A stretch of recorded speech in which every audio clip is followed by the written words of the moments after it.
소신을 지키며 투자하는 또 시장의 흐름을 체크하고 전략 세우는 민재기 역발상 투자 시간입니다. KB증권 프라임센터 민재기 팀장님 모셨습니다. 어서 오십시오. 네, 안녕하세요. 소신을 가지고 투자하기가 너무 어렵습니다. 네. 이게 참 또 지지부진한 국면으로 또 접어들고 있는 상황인데요. 네. 이번 주에는 이제 FOMC 얘기부터 해주시고요. 예, 이후에 시장 흐름들이 좀 바뀔 수 있는지 궁금합니다. 네, 일단은 뭐 이번 주에 가장 큰 이벤트인 FOMC 회의가 있다 보니까 네. 시장에서는 뭐 적극적으로 좀 뭔가 대응하려고 하는 그런 부분들은 좀 약하지 않나라는 생각입니다. 미국도 그랬고 우리나라도 오늘 장중 내내 좀 지지부진한 그런 흐름이 좀 이어지고 있다라고 볼 수 있을 것 같은데요.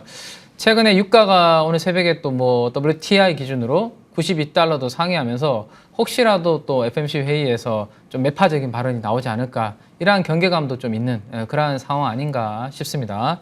그래서 최근에 뭐 일주일 동안에 시장은 뭐 종목수, 하락 종목수, 상승 종목수의 등락을 흐름을 우리가 보면 뭔가 좀 될 듯 하다가 또 무너지고 될 듯 하다가 지금 안 되는 그런 그림이 이어지고 있는데 한번 어제까지의 일주일 동안의 흐름을 한번 체크를 해보겠습니다. 지난주 목요일, 금요일만 하더라도 그래도 이렇게 상승 종목수가 코스피에서는 하락 종목수보다 한 2배 이상 많으면서 좀 종목 장세 에너지는 좀 이어지지 않을까라는 그런 기대감을 좀 가질 수 있었는데요. 어제 같은 경우는 또 이제 하락 종목수가 상대적으로 이렇게 더 많이 증가하는 그러한 그림이 되면서 참 이 FOMC 회의를 앞두고 특히 9월달 들어와서 참 쉽지 않은 그러한 장이 연속적으로 좀 되고 있는 것 같습니다. 어제 이제 TSMC 또 노이즈도 좀 있었고요. 네, 예. 반도체 쪽에 뭐 그런 이슈도 있고 그리고 이제 코스닥 쪽의 흐름을 한번 보면 코스닥도 마찬가지의 흐름이에요.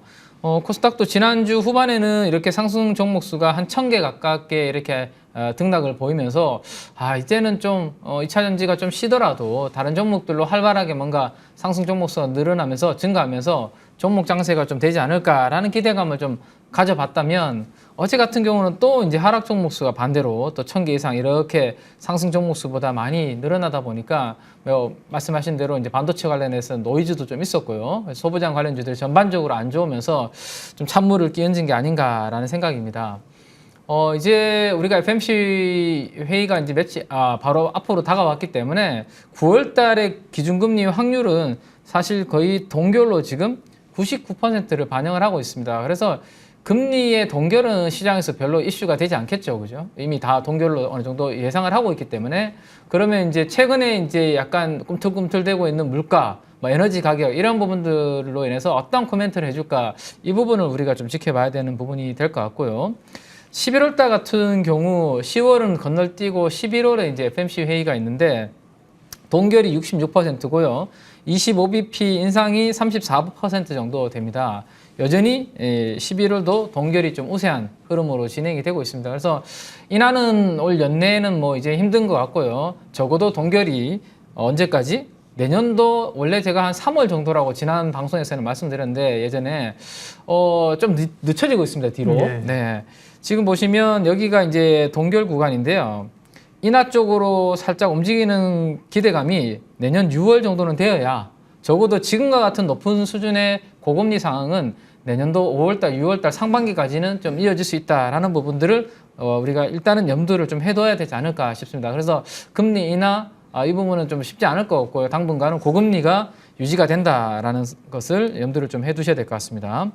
또 하나 이제 이미 9월 중하순으로 접어들고 있기 때문에 내년도와 관련해서 미리 뭐 이벤트를 지금 선반영하고 있다라는 이야기를 하시는 분들도 계신데 많겠죠. 내년도에 이벤트들이 그중에서도 한 3가지 정도만 제가 한번 큰 것들만 한번 추려봤는데요. 우리나라에서는 이제 총선이라는 부분이 있고 금융투자소득세 과세 여부 이 부분이 이제 좀 핵심이 될 것 같아요. 과거에 대만과 관련된 케이스를 가지고 많은 분들이 비교를 하셨습니다. 대만이 금융투자소득세를 과세를 하고 난 다음 지수가 큰 폭으로 하락했던 경험이 있기 때문에 저거 하면 우리도 쉽지 않다 뭐 이런 이야기들이 있었는데 내년도에 어떻게 될지 한번 봐야 될 것 같고 우리나라 외에서 본다면 미국의 대선이 가장 큰 이벤트가 될 것 같아요. 지금 트럼프가 바이든보다 좀 이길 수 있다라는 이야기들이 지금 최근에 좀 들리고 있지 않습니까? 그렇게 되면 미국하고 중국하고의 갈등은 다시 또 격화될 것이고 이러한 부분들이 또 물가를 또 자극하지 않을까라는 부분들 염두를 해둬야 되고요. 그 다음에 오펙과 중국의 회담이 있는데 이거는 이제 미국의 달러의 역할을 건드릴 수 있는 기축 통화의 역할을 또 건드릴 수 있는 부분이죠. 자존심을 또 구길 수 있는 부분들입니다. 그래서 이 두 가지 요인들이 만약에 좀 안 좋은 방향으로 간다라면 내년도에 물가 상승 압박 요인으로 작용을 할 것이고 금리는 동결에서 넘어서서 오히려 좀 더 상승하는 그러한 부분도 나타날 가능성도 있으니까요. 내년도에는 또 이런 부분들도 우리가 체크를 좀 해봐야 되지 않을까 싶습니다. 최근에 금리가 이렇게 이제 또 높은 수준에서 유지가 되니까 금리에 따른 수혜주들이 우리나라뿐만 아니라 일본에서도 상당히 강하게 움직이고 있는 모습들이 포착이 되고 있는데 위에 있는 두 개의 그래프가 일본의 금융주라고 보시면 될 것 같습니다. 연초 이후에 거의 60%, 80%씩 이렇게 상승을 하고 있는데 밑에 있는 우리 금융지주회사들은 주가의 상승폭이 그렇게 1년 동안 크지 않았죠. 그래서 최근에 이제 고금리가 당분간 유지될 것이다. 그리고 이 은행주들의 금리가 배당 수익률이 꽤 높다? 그러면 9월달 정도에 사서 12월달 배당 낙전에 팔고 나오는 플레이 어떨까? 이런 아이디어들이 나오면서 최근 은행주들에 대한 관심도가 좀 커지고 있는 부분들이 있는데요. 고금리가 당분간 장기화된다라면 이러한 부분에 대한 시장의 포트폴리오의 움직임은 좀 이어지지 않을까라는 생각을 해볼 수 있을 것 같네요. 네. 추석이 지나고 이제 조금 뜨거운 장이 있어야 되는데 지금도 이제 뭐 내년 이슈를 이제 봐주시는 것 자체가 사실 남은 하반기에 대한 그 기대들이 낮아지고 있다. 이런 걸 좀 일정 부분 반영할 수도 있습니다. 네. 그러니까 어쨌든 지수보다는 계속 섹터 순환매가 나타나고 있고요. 최근에 뭐 가장 뜨거웠던 건 로봇, 뭐 AI, 일부 비만 치료제 같은 바이오 이런 쪽인데요. 많이 오른쪽에서 차익 매물들이 나오는 것 같습니다. 그리고 이제 시장은 또 새로운 아이디어를 좀 원하고 찾는 것 같습니다. 네네.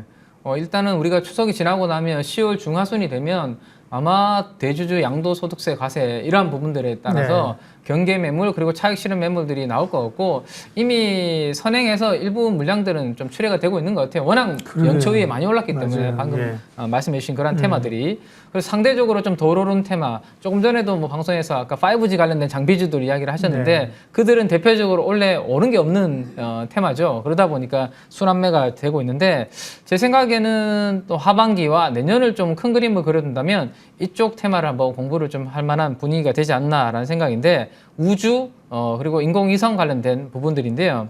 최근에 이제 북한과 러시아의 이 두 수장이 이렇게 만나가지고 아주 끈끈한 우정을 과시를 했습니다. 뭐 미사일 기지, 그다음에 우주 개발하는 곳 뭐 방문을 하고 이렇게 했는데 이러한 부분들을 보면서 글로벌리 앞으로 우주와 이 인공위성 관련된 부분들의 개발 경쟁이 좀 본격화되지 않을까 이런 부분들 우리가 한번 스토리는 그려볼 수 있지 않을까 싶어요. 그리고 이제 이 북한의 김정은 위원장이 이제 러시아를 방문했을 때 수행한 분들의 이제 어떤 뭐 위치에 있는지를 보면 군 서열의 1, 2위에 있는 분들 그리고 정찰 위성이라든지 발사체를 담당하고 있는 또 수장들 이런 분들을 이제 수행해서 갔다라는 거죠. 그럼 앞으로 여기에 대해서 상당히 많이 이제 투자 개발을 할 것이고 뒤처지지 않기 위해서 글로벌리 우리나라에서 그리고 미국과 같은 이런 동맹국들에서도 이런 부분들이 진행되지 않을까라는 것을 생각해 볼 수 있을 것 같습니다. 이렇게 지금 조금 심각하게 움직이는 이유가 1957년도의 과거입니다. 아주 과거인데요. 이 스푸트니크라는 쇼크라는 것을 한번 경험한 적이 있습니다. 그때 미국과 그때는 소련이었죠, 그죠? 약간 뭐 갈등이 있던 그 시기였는데 그때 당시 소련이 먼저 인공위성을 세계 최초로 이제 쏘아 올리게 됩니다. 그러면서 미국이 화들짝 놀랐죠. 완전히 놀랐죠. 우리가 과학기술이나 장거리 미사일 쪽에서는 훨씬 앞서고 있다라고 생각했는데 소련, 러시아가 그렇게 먼저 해버리니까 그때 쇼크를 먹고 국방부 산하에 그럼 어떻게 앞으로 우리가 뭐 연구개발 조직을 꾸리고 첨단 기술들을 개발할까 이런 부분들을 고민을 하기 시작을 합니다. 그러면서 이제 R&D 투자를 많이 했었죠. 그래서 캐펙스 투자라는 부분들이 어느 정도 진행이 되고 나가면 항상 뒤이어서 GDP의 일정 부분은 연구개발 R&D 비용으로 항상 이렇게 투자가 되었다라는 것을 참고를 하실 부분이 있고 그러면 어디 기관에서 중심으로 이런 부분들이 이루어졌냐 하면 다르파라는 기관이 있습니다. 국방부 산하의 연구개발 기관인데요. 이게 이제 1950년도 이후에 여기에서 국가안보에 필요한 획기적인 기술들은 대부분 여기에서 개발했고 이게 이제 산업으로 펼쳐나갔다라고 보시면 될 것 같습니다. 그래서 최근까지도 이런 부분들의 임무를 수행하고 있는 기관인데 원래 이 기간에서 가장 예산 증가가 컸던 쪽이 바로 반도체 후공정 패키징 쪽이었습니다. 그래요? 네. 네. 그래서 제가 이제 연초부터 해서 이 달파라는 기간에서 예산이 반도체 후공정 쪽에서 아주 많이 올라오고 있고, 그러면 우리나라에서도 관련된 테마가 형성이 될 수 있다라는 얘기를 이제 방송에서 해드린 적이 있었는데요. 네. 원래 뭐 한미 반도체를 중심으로 반도체 후공정 패키징 관련주 상당히 뜨거웠죠. 근데 최근에 이제 업데이트를 해보니까 다른 쪽으로 이제 2024년도 예산이 증가하는 그런 흐름이 나타나고 있는데, 이 부분이 과거에는 별로 움직임이 없었는데요.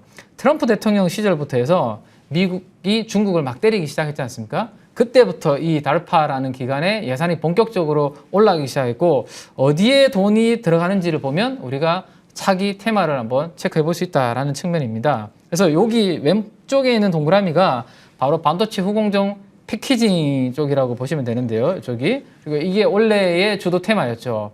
그럼 내년도 2024년도에 예산 증가 항목이 어디냐라는 것을 보니까 그 위에 여기 동그라미로 빨간색으로 되어 있는 부분이 있죠. 여기가 바로 우주 항공 분야라고 보시면 될 것 같습니다. 예. 그래서 내년도에 예산 증가율이 가장 큰 폭으로 지금 배정이 많이 되고 있는 쪽이 우주 항공 쪽이다. 그러면 미국에서 이 부분을 열심히 연구 개발할 것이고요. 그러면 미국 쪽에서 뭔가 모멘텀이 만들어진다? 그럼 우리나라에서도 뭔가 그러한 관련된 부분이 나타날 가능성이 있다라는 측면이고, 최근에 뭐 인도에서도 인공위성 발사하거나 이런 부분들이 또 있었죠. 그죠? 그래서 글로벌리 경쟁이 치열한 가운데 국내에서도 이러한 정책적인 모멘텀이 지금 만들어지고 있습니다.